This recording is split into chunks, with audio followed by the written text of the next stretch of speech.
Man stands face to face with the irrational. He feels within him his longing for happiness and for reason. The absurd is born of this confrontation between the human need and the unreasonable silence of the world. This must not be forgotten.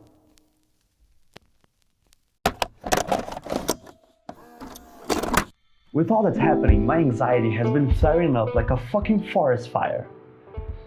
So, as someone who's too hopeless for religion and not enough of an edgelord for nihilism, I've gone back to reading about the bastard child of that clandestine affair. Absurdism. I'll explain how it helps. There's this French dude, Albert Camus. He used to talk a lot about this thing called the absurd. I sure hope I'm saying his name right because I'm about to say it a lot. The absurd is the car crash of a car and a bus. If the car was human tendency to seek meaning in life, and the bus was a chaotic, meaningless universe, Camus thought that us humans live in this perpetual car crash. Human condition itself is absurd.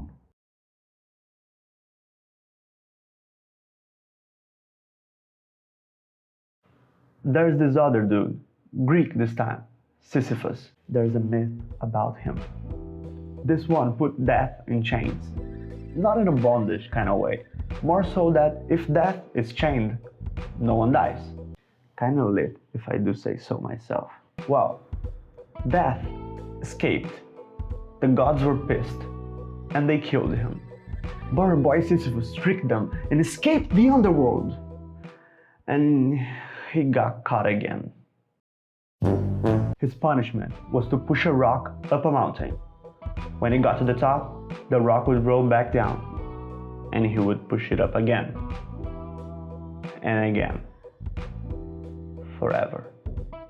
Camus, when writing about Sisyphus, focused on when he was going down the mountain, after the rock.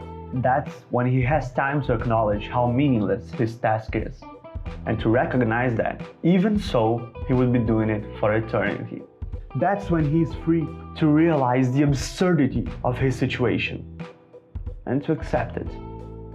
According to Camus, when he faces the absurd, embraces it, and accepts that there's nothing more to life than that, he can proceed to find happiness in it, becoming then the absurd hero who hates death and lives life to the fullest, despite his repetitive, meaningless task. Can you relate yet? The struggle itself towards the heights is enough to fill a man's heart. One must imagine Sisyphus happy. The point I'm trying to make is, we, now more than ever, can be compared to Sisyphus. Being in quarantine, locked away, days getting mixed up because they're so fucking repetitive, with no idea of when we'll be allowed to go back to our normal lives. Even more than that, with the lingering thought that, when all of this is over, normal might not mean the same thing as it meant before. That's absurd.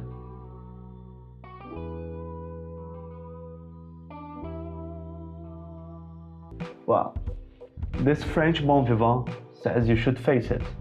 Accept that this is your reality, for now at least. After getting caught up in the news and protocols you should follow, you should embrace it.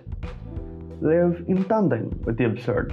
Live life to the fullest, within whatever bounds you have upon yourself. Find the times when you're going down the mountain, after the rock, with gravity as your friend.